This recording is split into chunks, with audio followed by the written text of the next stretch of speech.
अहो वरच्या पातळीवर हे सगळं होणार असलं तर मग आम्हीच का म्हणून कोणाला विरोध करायचा?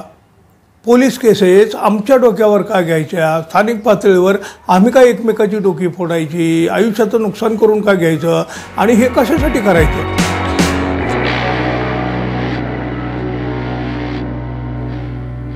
मित्र हो, नमस्कार. शरद पवार यांनी एकनाथ शिंदे यांचा सत्कार केला दिल्लीमध्ये आणि महाराष्ट्राच्या राजकारणामध्ये मोठं वादळ उठलेलं आहे.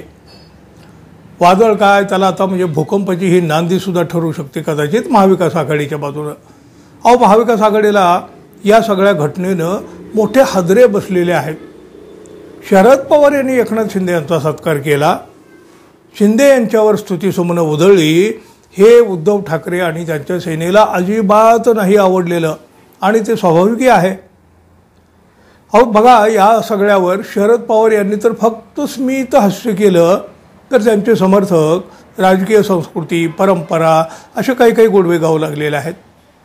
महाराष्ट्राशी गद्दारी करणाऱ्याचा सन्मान शरद पवार यांनी करायला नको होता, असं संजय राऊत यांचं म्हणणं आहे.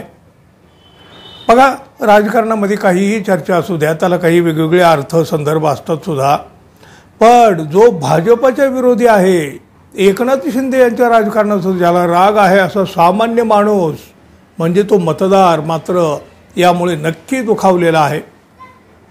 अहो वरच्या पातळीवर हे सगळं होणार असलं तर मग आम्हीच का म्हणून कोणाला विरोध करायचा?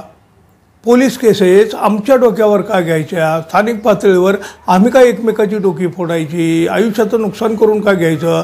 आणि हे कशासाठी करायचं? असा सवाल आता तरुण वर्ग देखील सोशल मीडियावरून विचारू लागलेला आहे. शरद पवार हे बघा ज्येष्ठ नेते आहेत, महाराष्ट्राचा मानबिंदू आहेत. त्यांनी महाराष्ट्रासाठी दिलेलं योगदान तसं खूप मोठं आहे, अनमोल आहे. अर्थात हे अमित शहा यांच्याशिवाय अन्य कुणीही नाकारणार नाही.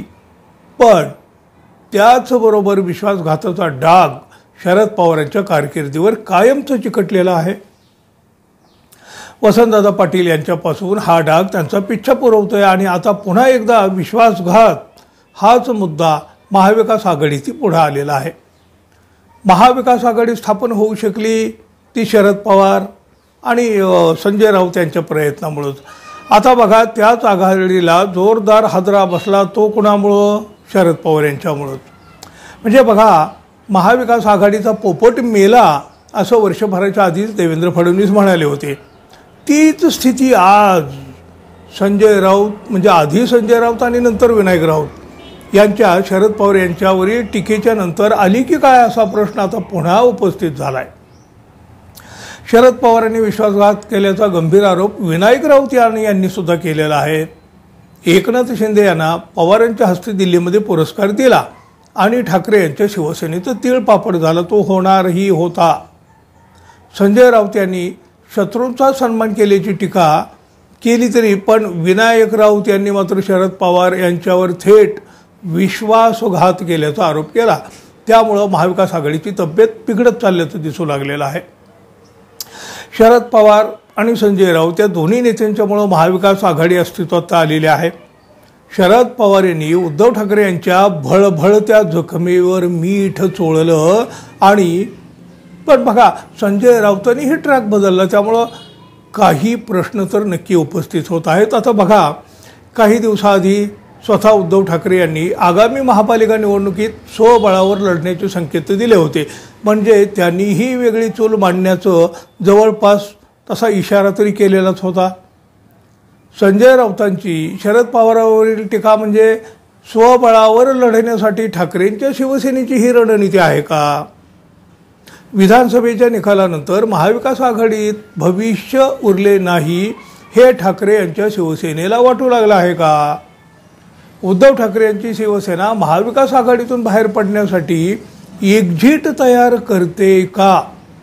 दिल्लीच्या निकालानंतरही बघा, इंडिया आघाडीतल्या काँग्रेस आणि आपच्या घटक पक्षावर टीका करतानाच एकत्र काम करायचं की नाही यापुढं यावर विचार करावा लागेल, असं उद्धव ठाकरे म्हणाल्याचं राऊतांनी सांगितलं होतं.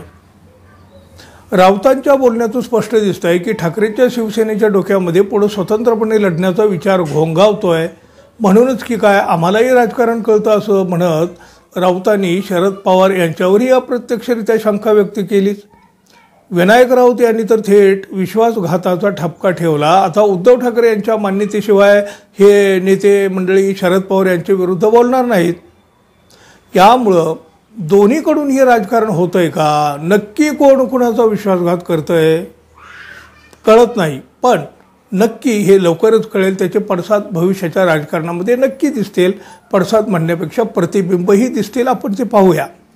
तोपर्यंत मित्रांनो, आपण अजून आपल्या चॅनलला सबस्क्राईब केलं नसेल तर कृपया सबस्क्राईब करावं ही अपेक्षा आहे. धन्यवाद. पुन्हा भेटू. तोपर्यंत नमस्कार.